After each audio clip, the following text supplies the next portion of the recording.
Bonjour, j'espère que vous allez bien. Bienvenue. J'ai dit, vous êtes des dieux. J'ai dit, vous êtes des dieux. Jean chapitre 10, verset 34. C'est le titre que j'ai donné à ce week-end. Et je voudrais introduire ces 2 jours qu'on passe ensemble. Et vraiment, je remercie le Seigneur que vous soyez venus si nombreux. Avec quelques mots sur le livre de la Genèse.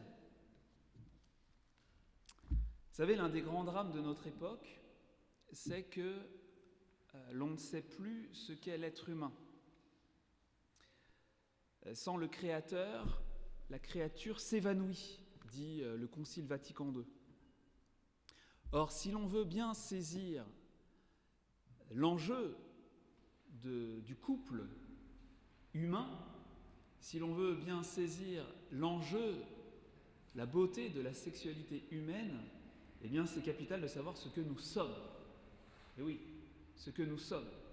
Comment Dieu nous pense, comment Dieu nous voit, ce qu'est l'homme, ce qu'est la femme.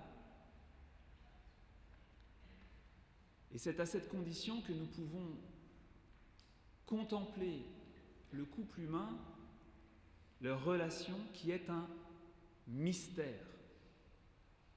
Un mystère au sens fort du mot, c'est-à-dire au sens théologique, c'est-à-dire le couple humain, la relation humaine est quelque chose qui nous parle de Dieu, qui nous révèle le mystère de Dieu et qui le porte, qui le contient. Encore faut-il savoir ce qu'est l'homme. Alors quelques versets du livre de la Genèse qui nous disent des choses merveilleuses sur notre nature humaine et sur notre destinée démesurée. Je ne sais plus quel philosophe de l'Antiquité avait dit « Malheureuse humanité dont la destinée est si démesurée ». C'est difficile pour nous de nous hisser à notre hauteur, de vivre à notre niveau. Entre parenthèses, le livre de la Genèse est tout ce qu'il y a de plus actuel, puisqu'il est repris, évidemment, par Jésus dans l'Évangile. Jésus cite le livre de la Genèse. Les auteurs du Nouveau Testament citent le livre de la Genèse n'est pas has-been. Alors, voici ce que nous lisons dans le premier chapitre, versets 26 à 28. Dieu dit, « Faisons l'homme à notre image, comme notre ressemblance, et qu'il domine sur les poissons de la mer, les oiseaux du ciel, les bestiaux, toutes les bêtes sauvages et toutes les bestioles qui rampent sur la terre. Dieu créa l'homme à son image. À l'image de Dieu, il le créa. Hommes et femmes, il les créa. Dieu les bénit et leur dit, « Soyez féconds, multipliez, emplissez la terre et soumettez-la. »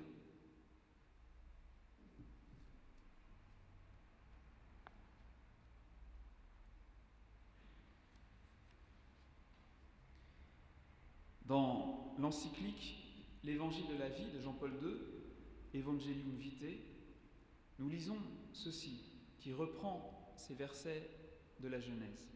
Telle est l'affirmation du livre de la Genèse, dans le premier récit des origines, qui place l'homme au sommet de l'action créatrice de Dieu, comme son couronnement, au terme d'un développement qui, du chaos informe, aboutit à la créature la plus achevée.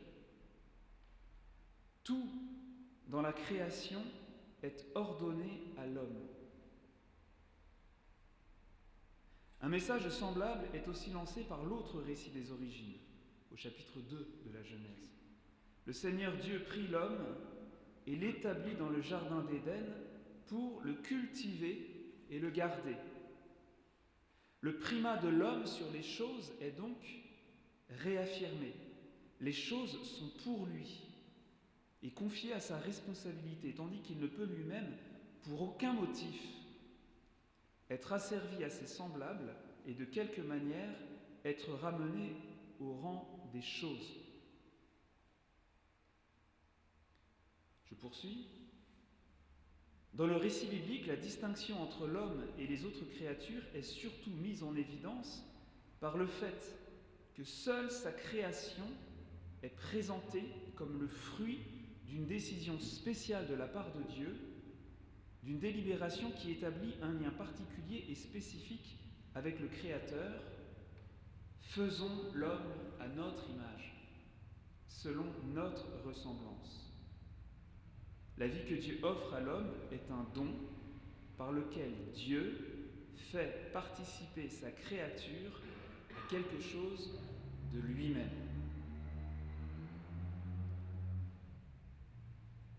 C'est au numéro 34.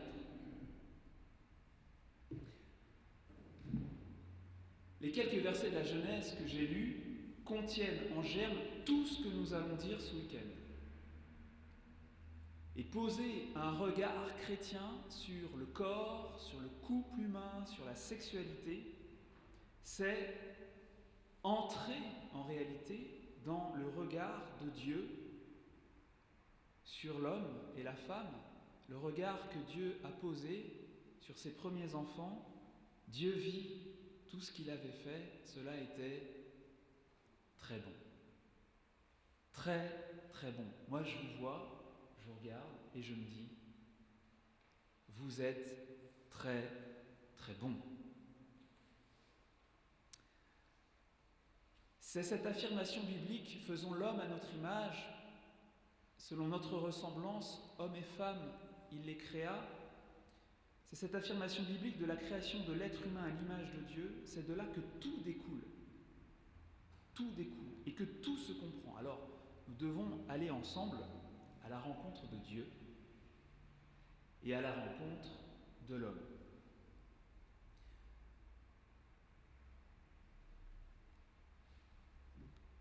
Je vous propose un premier chapitre intitulé « Communion de personnes ». Communion de personnes. Et premièrement, regardons l'homme, image de Dieu. Affirmer que l'homme est une image de Dieu, c'est affirmer que l'être humain n'est pas quelque chose, mais quelqu'un. D'accord ? Vous n'êtes pas quelque chose, ça vous rassure. L'être humain n'est pas quelque chose, mais quelqu'un, comme Dieu lui-même, qui n'est pas une chose, qui n'est pas une énergie, une entité impersonnelle. Et c'est la grande différence entre l'homme et l'animal, parce que l'animal, si sympathique soit-il, n'est pas une personne.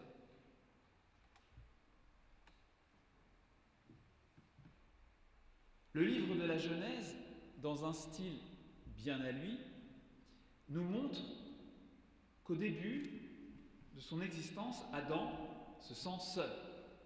Pourtant, il est entouré d'une multitude de créatures, toutes plus extraordinaires les unes que les autres. Les plantes, les animaux, du plus grand au plus petit. Il se sent seul. Et c'est seulement Ève qui comblera ce que Jean-Paul II appelle la solitude originelle d'Adam. Adam est entouré de merveilleux animaux créés par Dieu et qui portent tous l'empreinte de sa bonté, de sa gloire. Mais aucun d'eux n'est semblable à l'homme. Aucun ne lui est assorti, comme dit le texte. Chapitre 2, verset 20. Seule Ève sera pleinement assortie à l'homme, d'où l'exclamation de celui-ci en la voyant pour la première fois, toute nue, on y reviendra. Seule Ève sera pleinement assortie à l'homme. Pourquoi ? Parce qu'Ève n'est pas un animal. Ça aussi, ça vous rassure, mesdames ? Ève n'est pas un animal, mais une splendide personne humaine, une femme, parfaitement assortie à l'homme. Alors le français le rend moins bien, mais l'hébreu exprime les choses d'une façon plus saisissante. L'homme, c'est Ish, et la femme, c'est Isha. Homme et femme, Ish et Isha, sont bien assortis. La conscience d'avoir été fait à l'image de Dieu est ce qui a fait émerger notre façon de considérer l'être humain, notre façon de reconnaître sa dignité propre. La personne humaine a une dignité inviolable. L'homme l'a découvert en découvrant qu'il a été créé à l'image et à la ressemblance de Dieu. L'homme image de Dieu, c'est l'homme fils de Dieu. Et notez que dans l'évangile de Luc, la généalogie du Christ remonte jusqu'au premier homme, Adam, fils de Dieu. Luc chapitre 1, verset 38. Adam fait à l'image de Dieu est fils de Dieu. L'homme image de Dieu, c'est l'homme comme un partenaire pour Dieu, comme un vis-à-vis pour Dieu, comme un être en relation consciente, intelligente, aimante avec le Créateur. C'est une relation d'amour, évidemment, une amitié filiale pour le Créateur. Comme je l'ai déjà plusieurs fois exprimé, il y a un moment merveilleux dans la vie des familles, c'est la toute petite enfance des enfants, c'est le moment de leur vie où les parents sont vraiment les meilleurs amis des enfants. Avec les années qui passent, ça se gâte un peu. Et peut-être ça revient plus tard. Mais il y a vraiment un moment où papa, maman sont les meilleurs amis, c'est avec eux qu'on rigole le plus, c'est avec eux qu'on vit les aventures les plus extraordinaires. Même si c'est simplement aller construire une cabane au fond du jardin ou dans un coin du lit et de l'armoire. L'amitié filiale. Pour Dieu, l'homme est cet ami, ce fils, cette fille. L'homme est un être avec qui parler face à face. Comme le dit Paul dans la lettre aux Corinthiens, chapitre 13, face à face. Qui dit vis-à-vis, dit visage, face à visage, visage contre visage, cœur à cœur. Et alors on comprend bien ces mots très beaux de saint Irénée. Au commencement, Dieu modela l'homme, non par besoin, mais pour pouvoir cristalliser en lui ses bienfaits.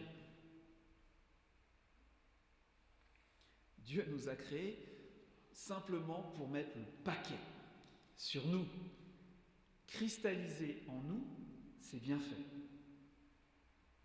Jean-Paul II, dans l'Évangile de la vie, au numéro 34. La gloire de Dieu resplendit sur le visage de l'homme. Je ne sais pas ce que vous voyez le matin, lorsque vous regardez dans la glace. Peut-être que vous ne pensez pas à cela. La gloire de Dieu resplendit sur le visage de l'homme.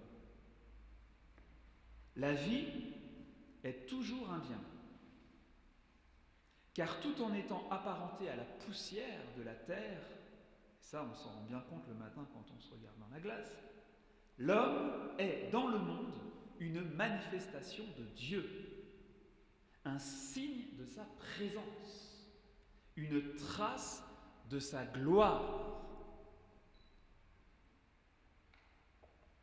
Voilà qui tu es, une trace de sa gloire. Waouh! Une manifestation de Dieu dans le monde. À l'homme est confiée une très haute dignité dont les racines plongent dans le lien intime qui l'unit à son Créateur. En l'homme resplendit un reflet de la réalité même de Dieu. Chacun apporte au monde une image et une ressemblance particulière avec Dieu lui-même. Numéro 34 et 43. C'est bien, hein? Maintenant, regardons la notion de personne. Dieu s'est fait connaître. Dieu s'est fait connaître par des paroles, par des gestes qui ont jalonné l'histoire sainte et qui jalonnent notre histoire. Voyez-vous, votre baptême est un geste et une parole de Dieu sur vous qui révèle qui il est. Il est ton sauveur. Il est la gloire qui t'est promise. Il est le Père et le Fils et le Saint-Esprit qui te prend à l'intérieur de son mystère, de sa vie. Donc Dieu se révèle au cours de l'histoire, au cours de notre histoire, par des paroles et par des gestes. Et j'aime beaucoup ce que le père Daniel Ange a écrit dans un livre consacré à l'icône de la Trinité de Roublev. Le livre s'intitule « L'étreinte de feu ». Il parle de la Sainte Trinité. C'est au travers de cette étonnante histoire de notre création, puis au long du drame toujours inachevé de notre rédemption divinisante, que peu à peu, la personnalité de chacun des trois se révèle à nous. Voilà, le Père, le Fils, le Saint-Esprit se révèlent en se manifestant au cours de notre histoire, de la création, jusqu'à l'accomplissement du dessein divin, la glorification de l'espèce humaine, dans la gloire de la résurrection. Oui, la révélation de Dieu, donc le fait pour nous de le connaître, est inséparablement création et sauvetage, opération de sauvetage, le salut. Et c'est dans ce cadre grandiose et dramatique que nous avons fait connaissance avec les trois personnes divines, le Père, le Fils et le Saint-Esprit. C'est dans la création et c'est dans l'histoire du salut que nous avons découvert qui est Dieu, Père, Fils et Saint-Esprit. Mais ça n'est pas tout. En effet, en découvrant qui est Dieu, l'homme va découvrir ce qu'il est et qui il est. C'est-à-dire, nous allons découvrir que nous sommes ce que nous appelons des personnes. C'est en découvrant qui est Dieu que l'homme a découvert qui il est, une personne. Oui, parce que la notion de personne humaine, grâce à laquelle nous désignons d'une manière tout à fait spécifique l'être humain, vient de cette fulgurante rencontre avec le Dieu trois fois saint qui, lors de cette rencontre, lui dit en somme « C'est moi qui t'ai fait et tu es comme moi. J'ai dit, vous êtes des dieux. » C'est ce que dit un psaume que Jésus cite dans l'évangile de Jean au chapitre 10. « C'est moi qui t'ai fait et tu es comme moi. J'ai dit, vous êtes des dieux. » Non pas quelque chose, mais quelqu'un. Vous êtes des dieux, c'est-à-dire vous êtes des personnes immortelles, destinées à participer à ma sainteté, à ma vie, qui est charité. Vous êtes voués à partager ma gloire. Tout ce que j'ai, je vous le donne. Vous êtes faits pour l'incorruptibilité et non pour cette dislocation de votre nature dans le péché et dans la mort. J'ai dit, vous êtes des dieux. En un sens, cette parole est déjà promesse de la résurrection. Parce que oui, seule la vie avec un grand V, la vie sied à ce petit Dieu de chair et d'esprit que nous sommes chacun, chacune.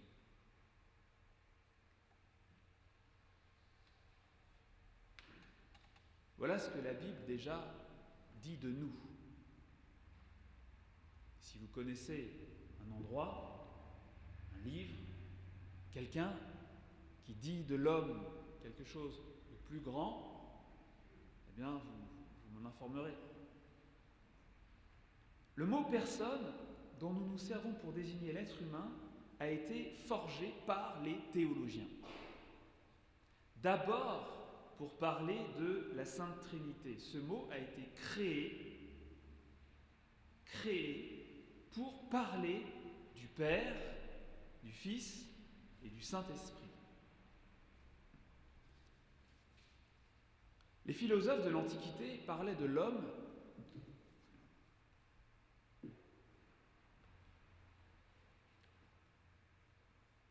comme d'un être raisonnable, un animal pensant. Mais ils n'utilisaient pas ce terme de personne, pourtant riche à nos yeux et irremplaçable. Ils ne l'employaient pas tout simplement parce que celui-ci n'existait pas. C'est depuis que l'on s'est mis à parler des personnes de la Trinité que l'on parle aussi de personnes humaines. Et j'explique ça. En grec, le terme prosopone, P-R-O-S-O-P-O-N, prosopone, ça te rappelle des souvenirs, Pierre-Édouard? Le terme prosopone servait à désigner les masques que portaient les acteurs dans les tragédies grecques. À un personnage, à un rôle, correspondait un masque, prosopone, adapté à son personnage. Et c'est un certain Tertullien, théologien, apologète de la fin du IIe siècle en Afrique du Nord, qui a forgé le mot latin persona à partir du terme prosopone pour l'appliquer aux trois personnes divines, mais dans un sens tout autre et nouveau. En effet, les trois personnes de la Trinité ne sont pas trois rôles différents joués par une unique personne qui porterait trois masques différents. Il ne s'agit pas de trois manifestations ou apparences différentes qu'aurait prises une seule et même personne. Non, en Dieu, il n'y a pas une seule personne qui porterait trois masques différents à tour de rôle, mais il y a bien trois personnes distinctes.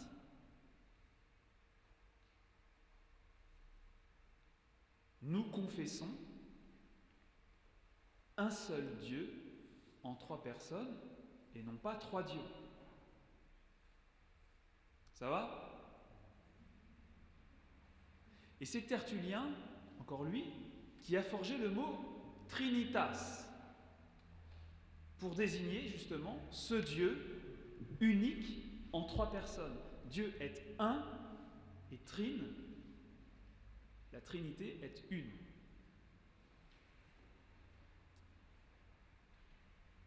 Ce passage par la théologie trinitaire n'est pas de trop, parce que, comme je vous l'ai dit, avant ces avancées théologiques,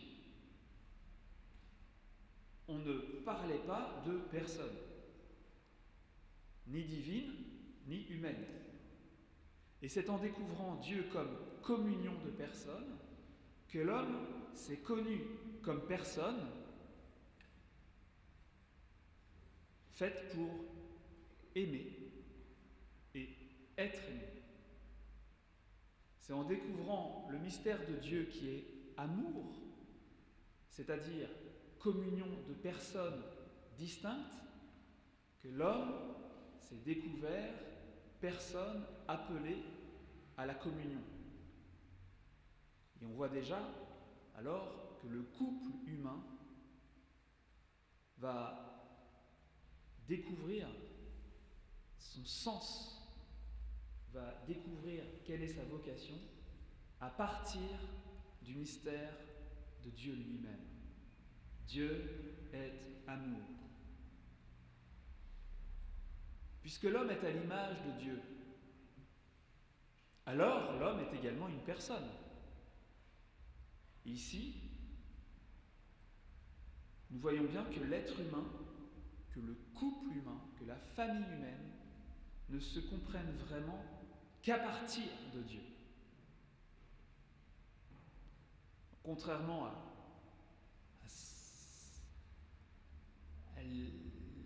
la philosophie qui a pollué l'air ambiant, ça ne réduit pas l'homme d'avoir Dieu pour référence et point d'ancrage.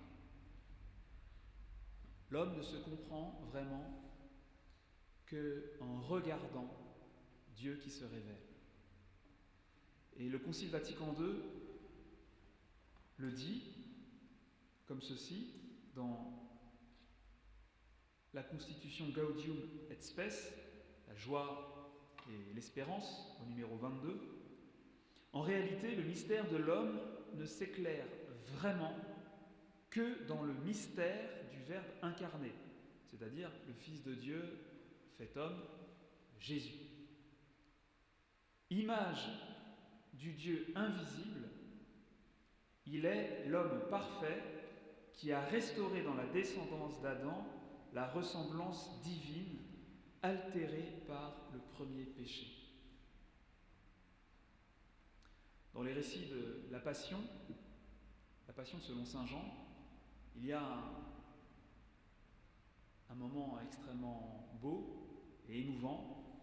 C'est le moment où Pilate fait sortir Jésus dehors, portant la couronne d'épines et le manteau rouge, et il dit à la foule qui hurle « Ecce homo » « Voici l'homme ». Voici l'homme. Et ceci doit s'entendre de deux façons. Regardez l'homme détruit. Car cet homme qui déjà commence à n'être plus qu'apparemment un bout de viande, c'est vous, dans votre condition déchue. Mais c'est l'homme, c'est le Fils, c'est l'homme appelé à partager la sainteté, la gloire et l'immortalité divine. Vous voyez, l'homme dans ses contrastes, ecce homo, c'est Jésus. Dans tout son mystère, et particulièrement dans le mystère de sa passion et sa résurrection, qui révèle, qui montre qui est l'homme, ecce homo.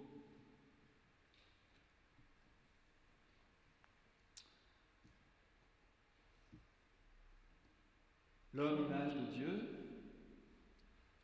la notion de personne. Voyons maintenant cette affaire, cette composition de corps et d'âme, le corps et l'âme. La personne humaine, créée à l'image de Dieu, est un être à la fois corporel et spirituel. En l'homme, l'esprit et la matière forment une seule nature. Il est un, deux corps et d'âme. Ton corps, c'est toi. L'expression « j'ai un corps » est impropre. Je suis mon corps. Parce que je suis corps et âme. L'homme est un de corps et d'âme. L'âme est ce qu'il y a de plus intime et de plus grande valeur. Ce par quoi il est plus particulièrement image de Dieu. Plus particulièrement, mais pas seulement, et ça c'est très important, notez-le bien. Âme signifie le principe spirituel en l'homme, ce par quoi il est plus particulièrement image de Dieu. Le corps de l'homme participe aussi à la dignité de l'image de Dieu. Donc là, ce que je viens de vous lire, ce sont des citations du catéchisme de l'Église catholique, du numéro 362 à 364, et aussi une citation de l'abrégé du catéchisme qu'on appelle le compendium, au numéro 69. Nous sommes à l'image de Dieu. Alors j'ouvre une parenthèse. Peut-être qu'il y en a certains qui disaient, mais je croyais qu'on allait parler de sexualité et tout, là on parle de Sainte Trinité, je vois pas le délire. Vous allez voir. Vous allez voir, vous allez voir. Nous sommes à l'image de Dieu par notre corps aussi. Notre corps reflète quelque chose de Dieu, d'où l'expression théologie du corps. Théologie du corps. On fait de la théologie avec le corps, à partir du corps. On parle de Dieu, on découvre Dieu à partir du corps. C'est ça que ça veut dire, la théologie du corps. Et lorsqu'on parle de Dieu, on parle de l'homme. Alors avant d'aller plus loin, quelques mots sur l'âme. Parce que c'est important, ça va nous aider à mieux saisir comment le corps peut devenir don de la personne qui se donne. Parce que le don de la personne, le don du corps, s'origine dans la décision libre et pleine d'amour qui se prend spirituellement. L'âme spirituelle a des facultés, c'est-à-dire, disons, des puissances, des capacités. On va faire simple, l'intelligence et la volonté. L'intelligence, qui n'a rien à voir avec le quotient intellectuel. Ça n'a rien à voir. L'intelligence, au sens philosophique, c'est, disons, l'organe de la connaissance. Ce par quoi l'homme connaît les êtres qu'il appréhende avec ses sens.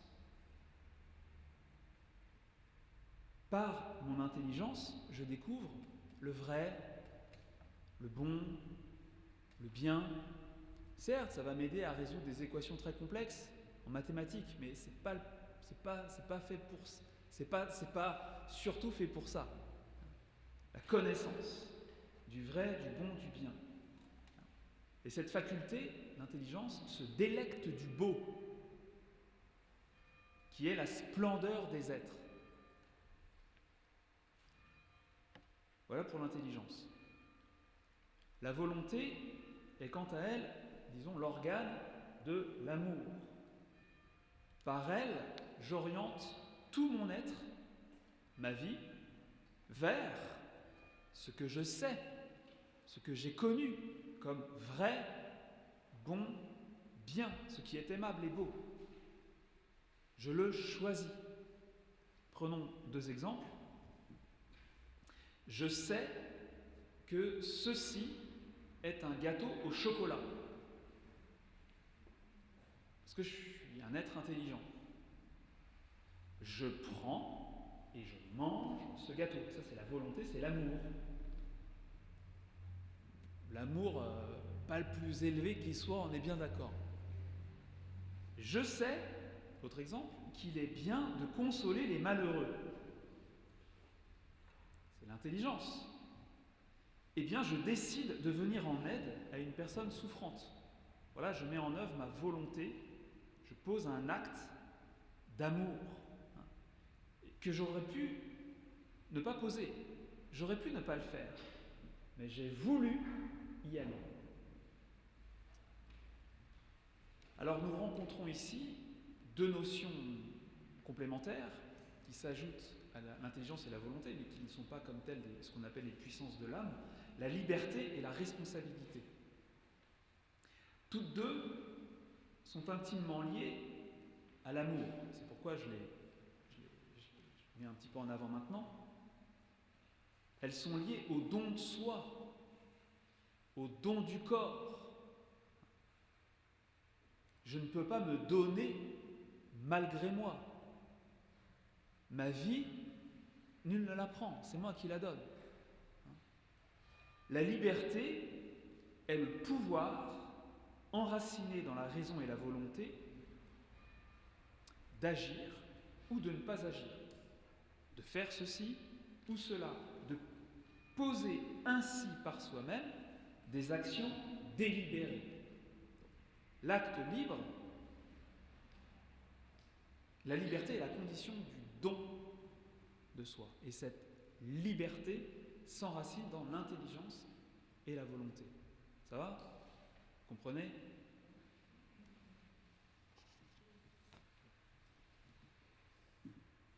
La liberté rend l'homme responsable de ses actes dans la mesure où ils sont volontaires. Ce que dit le catéchisme au numéro 1734. Vous voyez, le Seigneur a créé l'homme à son image. Eh bien oui, en agissant librement,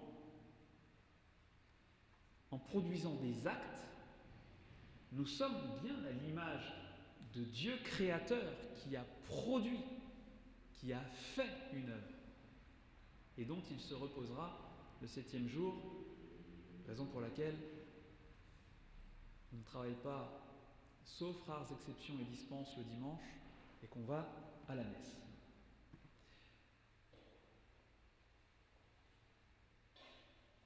Si en voulant, en décidant, en voulant m'offrir à quelqu'un, avec mon corps, je me donne,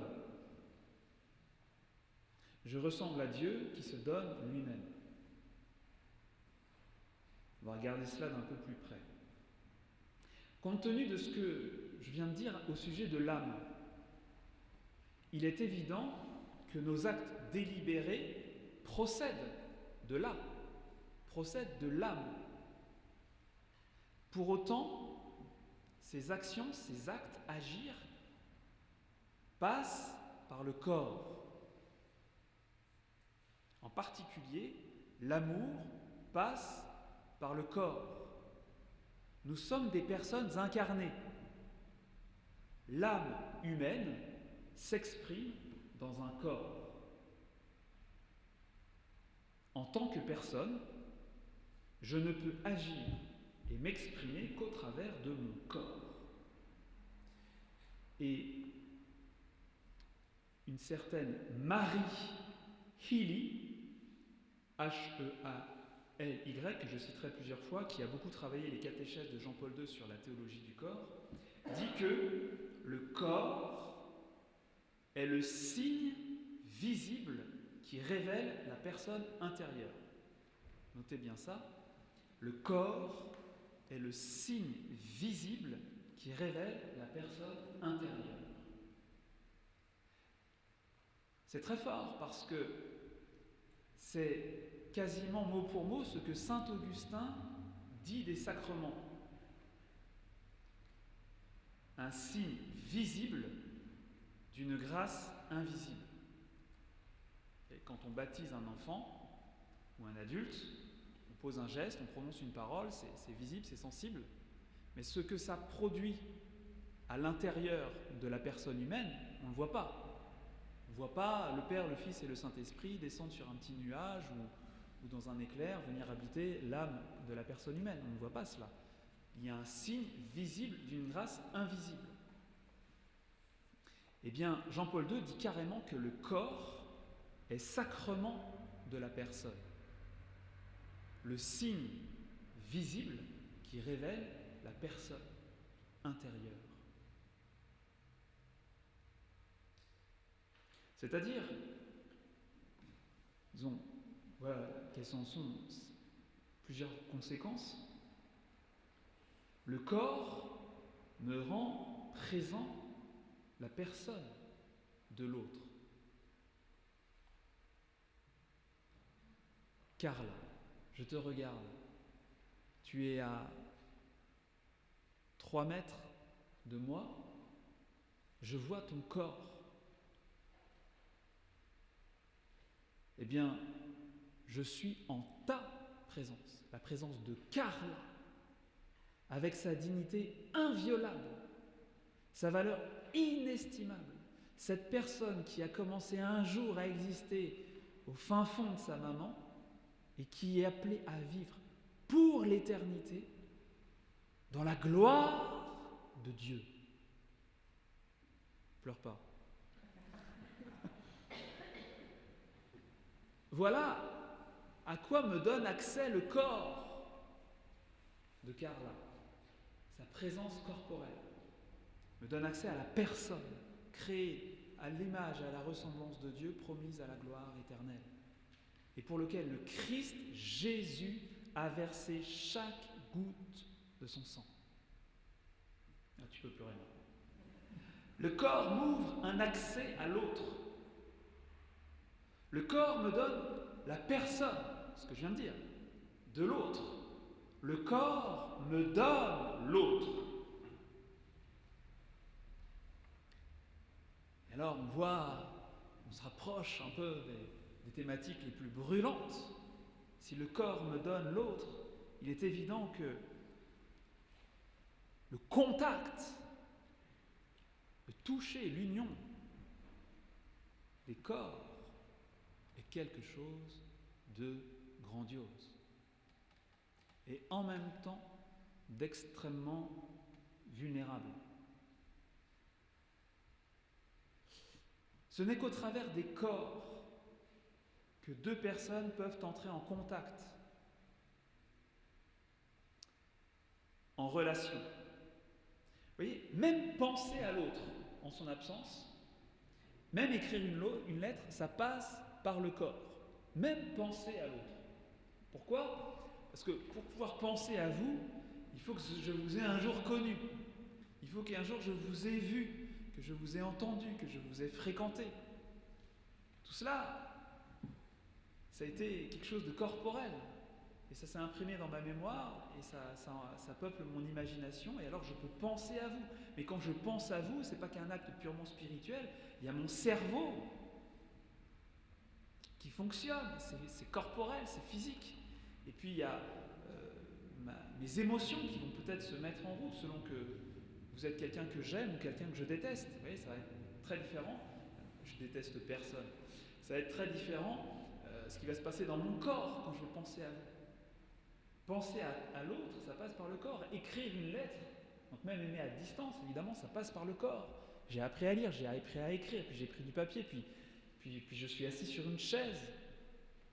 Et puis je me sers de ma main, je me sers de mes yeux, je me sers de mon cerveau. C'est génial! L'amour passe par le corps.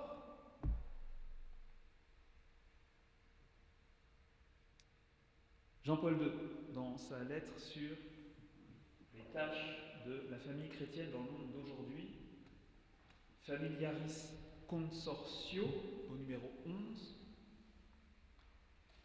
puisque l'homme est un esprit incarné, c'est-à-dire une âme qui s'exprime dans un corps, et ou un corps animé par un esprit immortel, je vous la refais, puisque l'homme est un esprit incarné, c'est-à-dire une âme qui s'exprime dans un corps, et où un corps animé par un esprit immortel, il est appelé à l'amour dans sa totalité unifiée. L'amour embrasse aussi le corps humain, et le corps est rendu participant de l'amour spirituel. L'amour embrasse aussi le corps humain et le corps est rendu participant de l'amour spirituel. L'amour englobe le corps, passe par le corps, et plus notre âme sera débarrassée des souillures qui ternissent l'image de Dieu en nous, plus aussi le corps manifestera Dieu qui est amour. Et le corps humain a ce pouvoir, mes amis, de manifester Dieu qui est amour, de le rendre tangible, de le rendre palpable. En effet, l'amour de Dieu qui est vivant dans notre âme, dans notre cœur sera tangible dans ce que nous accomplissons. Plus notre âme sera purifiée des souillures qui ternissent l'image de Dieu, plus les actions que nous poserons à travers notre corps, avec notre corps, manifesteront l'amour de Dieu. Mais on peut même aller plus loin, même si ce n'est pas une loi qu'il faut généraliser, on en reparlera. L'amour qui habite notre âme peut aller jusqu'à transfigurer réellement notre corps et notre visage, façonner les traits de notre visage et même dégager, on le voit, enfin moi je le vois, presque une lumière qui se voit. Il y a des personnes comme ça extrêmement lumineuses, extrêmement rayonnantes et dont la bonté est lisible dans la chair.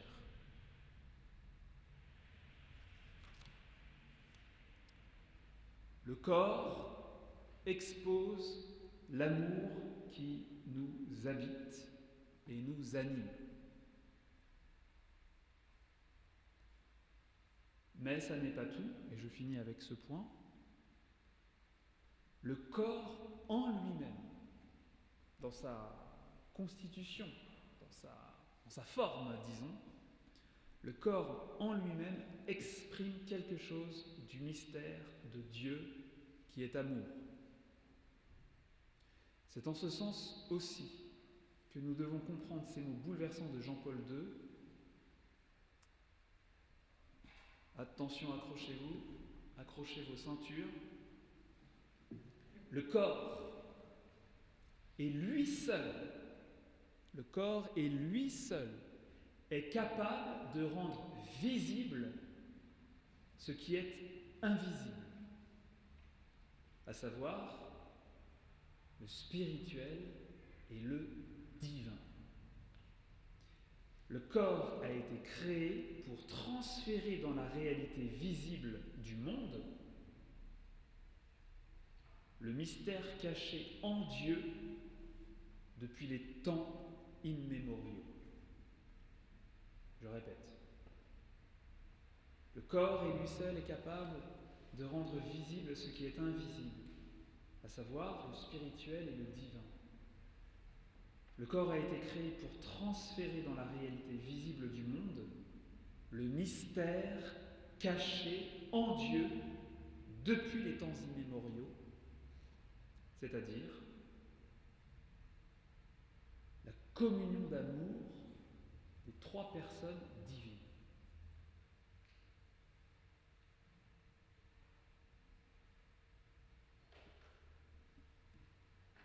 On va faire une petite pause de 10 minutes, car nous sommes aussi des personnes incarnées, on a besoin de prendre du café, de manger des petites madeleines. Voilà, on va reprendre dans 10 minutes.